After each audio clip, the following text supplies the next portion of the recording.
में अवाम का पल्स क्या है, मैंडेट क्या है, रेटिंग क्या है अपने लीडर्स के लिए। The rating of Budgam constituency on your television screen.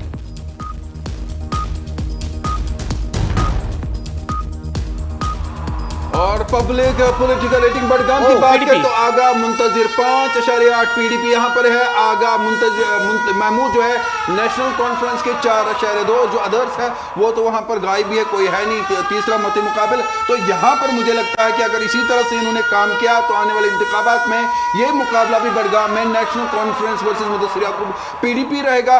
और यहां पर अगर आगा मुंतजिर की बात करें तो मुझे लगता है कि वो काफी आगे हैं। और रेटिंग की बात करें पब्लिक पॉलिटिकल रेटिंग तो 10 में से 5.8 जो है वो पीडीपी के खाते में बडगाम कॉन्स्टिट्यूएंसी में जाते हैं। आगा मुंतजिर मुदस्सिर याकूब। फिलहाल आगा मुंतजिर साहब को बहुत बहुत मुबारक, हाल ही में एमएलए बने हैं, लेकिन रेटिंग बरकरार है, बहुत अच्छी है 5.8। It's an excellent rating. PDP को भी बहुत बहुत मुबारक, कम से कम बडगाम में यहां पे उनका खाता खुल जाता है इस पब्लिक पॉलिटिकल रेटिंग में। एक अच्छी बात पीडीपी के लिए कि बडगाम की जो सीट है कॉन्स्टिट्यूएंसी में उनको हाईएस्ट रेटिंग मिली है।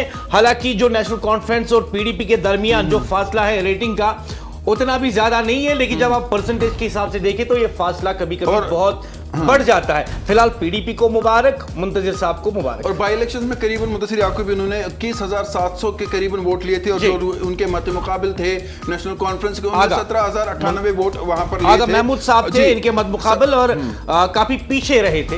हालांकि उसमें कहा गया था कि उसमें जो है आगा रूहुल्लाह का भी फैक्टर है। बाद में जब उमर अब्दुल्ला साहब ने मीडिया से बात की थी तो उन्होंने एक बात कही थी, कहा था कि जो आगा रूहुल्लाह साहब है उन्होंने इस इलेक्शन कैंपेन में हिस्सा नहीं लिया तो आने वाले कई सदियों तक अब पीडीपी उनको जगह नहीं देगी। हालांकि बहुत सारे लोगों ने उस स्टेटमेंट को जो है उसकी मुखालफत की।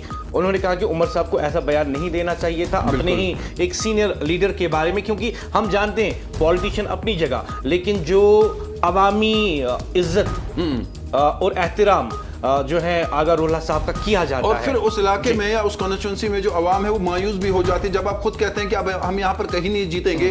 तो जो आपके अपने लोग भी हैं वो भी अपोनेंट की पार्टी में बैठकर जो है वो देखते हैं कि नहीं यहाँ पर हमारी सेफ्टी है और हम यहाँ पर सेफ है। लेकिन यहाँ पर जब हम बात करते हैं पीडीपी की मुदस्सिर याकूब और आगा मुंतजिर की बात करते हैं, अभी भी जब मैं आपसे बात कर रहा हूं तो ये हर जगह पर मौजूद रहते हैं। कहीं पर भी लोगों के मसाइल हो, कोई मामला हो तो ये वहां पर जाकर जो है लोगों के साथ बात करते हैं, बैठते हैं और वो कहीं ना कहीं इनका प्लस पॉइंट है। और अगर इसी तरह से ये आने वाले 2-2.5 साल काम करते रहे तो मुझे लगता है कि ये पीडीपी के लिए बडगाम में प्लस पॉइंट रहेगा। मुदस्सिर याकूब, एक अहम बात यहां पर जरूर कहूंगा कि पीडीपी के लिए बडगाम बहुत इंपॉर्टेंट है। देखिए नेशनल कॉन्फ्रेंस का वहां एक हिस्ट्री है और जब आप पीडीपी वहां जीतते हैं तो मुझे लगता है कि पीडीपी को वहां पर मजीद काम करने की जरूरत है।